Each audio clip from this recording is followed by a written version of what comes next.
Good morning, good afternoon, and good evening. I am Irene Rossi from Nanofarm, and today I'm going to present you some data we collected on the influence of blend composition on the aerodynamic performance of a novel high-resistance multi-dose device.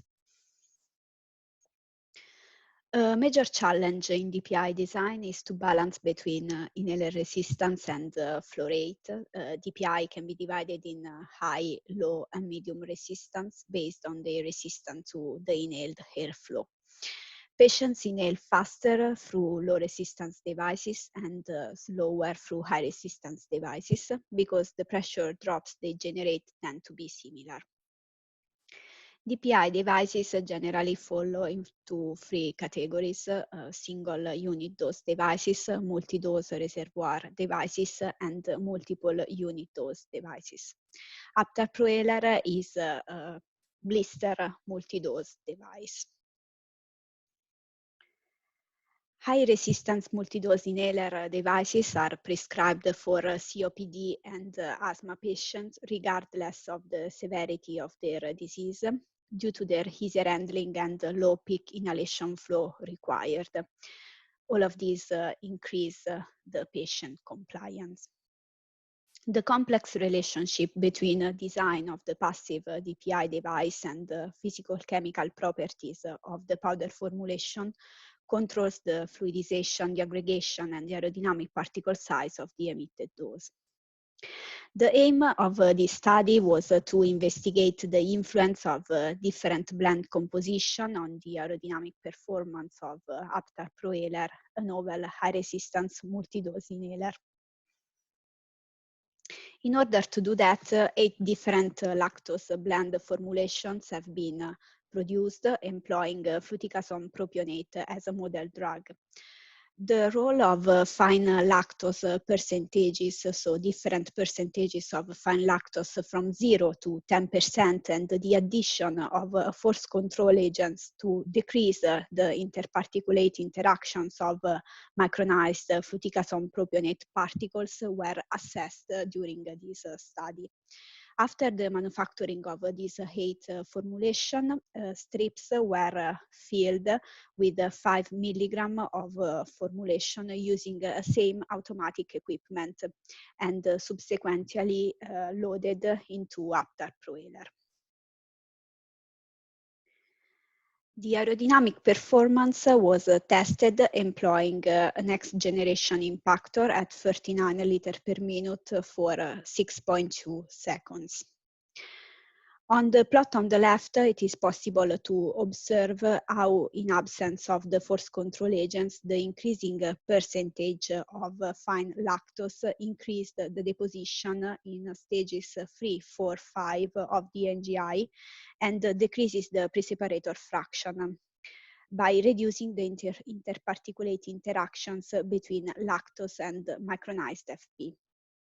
This effect was not so evident when the force control agent was present at 1% weight on weight.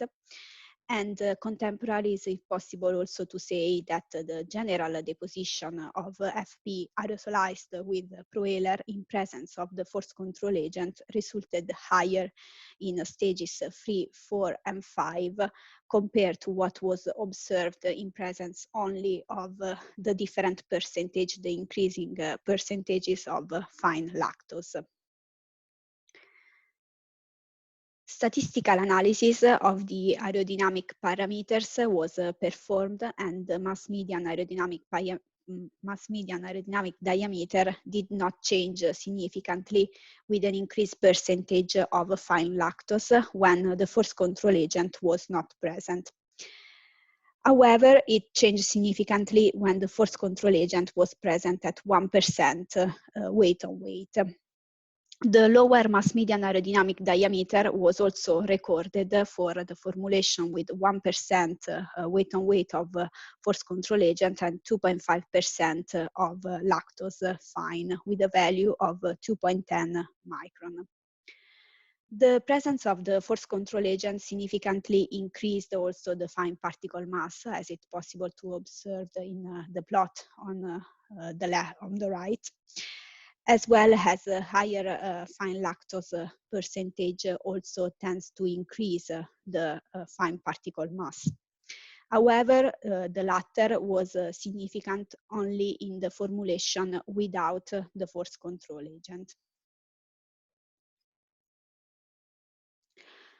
Formulations with the force control agent show the best performance, so the fine particle fraction was the highest one recorded, was equal to 45%.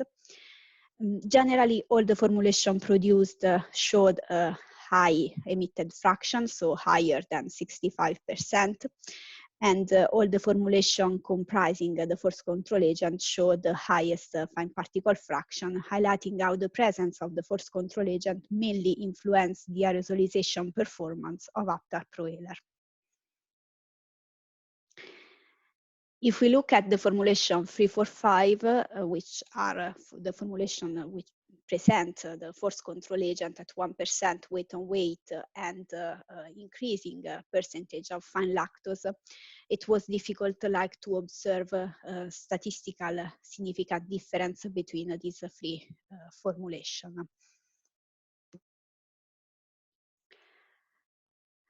So in conclusion, 8 model blend formulations have been successfully manufactured and loaded in blister employing semi-automatic filling equipment. Increasing percentage of lactose fines positively influenced the aerodynamic performance when the force control agent was not present. The presence of the force control agent increased the fine particle mass and produced the lowest mass median aerodynamic diameter overall. The force control agent present also proved to be fundamental in positively influencing the aerodynamic performance of Aptar Propeller loaded with a model blend formulation. No statistical difference has been observed when the force control agent was present, even increasing the percentage of fine. I would like to thank all Nanopharm and Aptar Pharma team, so worked at this project, and as well as all of you for your attention. Thank you.